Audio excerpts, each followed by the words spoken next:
আমাদের সমস্ত ভিডিওর আপডেট পেতে এখনই চ্যানেলটি সাবস্ক্রাইব করুন এবং পাশের বেল আইকনে ক্লিক করুন। বর্তমানে প্রতিটা মানুষ খুবই ব্যস্ত, আর এই ব্যস্ত জীবন প্রভাব ফেলে আমাদের শরীরের উপর। কাজের ডেডলাইন, দৈনন্দিন জীবনের দৌড়ঝাঁপ এবং তার সাথে মানসিক চাপ প্রতিটা মানুষের শরীরে খুবই ঋণাত্মক প্রভাব ফেলে। এর ফলে শুধু যে আপনার শরীর প্রভাবিত হয় তাই নয়, সেই সাথে প্রভাবিত হয় আপনার আবেগও, যার ফলে অনেক সময় তা আপনার শারীরিক সম্পর্কে পথে বাধা হয়ে দাঁড়ায়। অনেক সময় দেখা যায় স্বামী স্ত্রী একে অপরের কাছাকাছি এলেও ক্লান্তির ফলে তারা ততটা আগ্রহ দেখায় না যতটা দেখানো উচিত। এর পিছনে অনেক কারণ থাকতে পারে। যদি আপনার সাথে এমন ঘটনা ঘটে তাহলে বিশেষ কিছু দিকে আপনার নজর রাখতে হবে।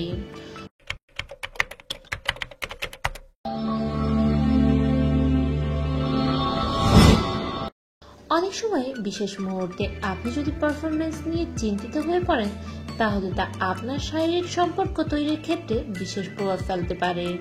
আপনি নিজের ব্যক্তিগত সম্পর্ককে উপভোগ করতে পারেন না, উপভোগ করার আগেই সমস্ত উৎসাহ নষ্ট হয়ে যায়।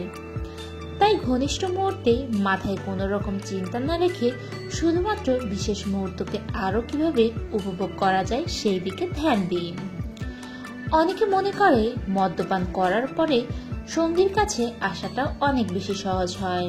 আসলে প্রচলিত আছে যে নেশার ঘরে শারীরিক সম্পর্ক আরো সুগম করে তোলা যায়, কিন্তু বাস্তবে উল্টোটাই দেখা যায়। নেশাগ্রস্ত অবস্থায় শরীর বা মস্তিষ্ক কোনোটিকে আয়ত্তে রাখা যায় না, যার ফলে সম্পর্কের ক্ষেত্রে সমস্যার সৃষ্টি হয়। অনেক সময় মহিলাদেরও সমস্যা হতে পারে, মহিলারা লুব্রিকেন্টের সমস্যায় ভুগতে পারে। এই রকম অবস্থায় বাজারে উপস্থিত লুব্রিকেন্টের ব্যবহার করতে পারেন। যদি দীর্ঘ সময় ধরে আপনি কোনো রকম শারীরিক সমস্যার শিকার হয়ে থাকেন, যদি তার জন্য আপনাকে ঔষধ নিতে হয় তবে আপনাকে এই বিষয়ে সরাসরি ডাক্তারের পরামর্শ নিতে হবে। খাওয়া দাওয়া আপনার জীবনের সমস্ত ক্ষেত্রকেই প্রভাবিত করে থাকে, তাই এই রকম অবস্থায় খাওয়া দাওয়ার দিকে বিশেষ নজর দেওয়াটা খুবই জরুরি।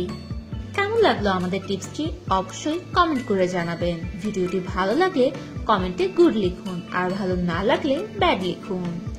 আর আপনি যদি আমাদের চ্যানেলটি সাবস্ক্রাইব করে না থাকেন তাহলে এখনই সাবস্ক্রাইব করুন এবং পাশের বেল আইকনে ক্লিক করুন।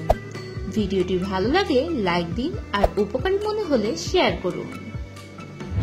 আপনি যে কোনো সমস্যায় আমাদের কাছে প্রশ্ন করতে ভিজিট করুন www.proshno-o-uttor.com।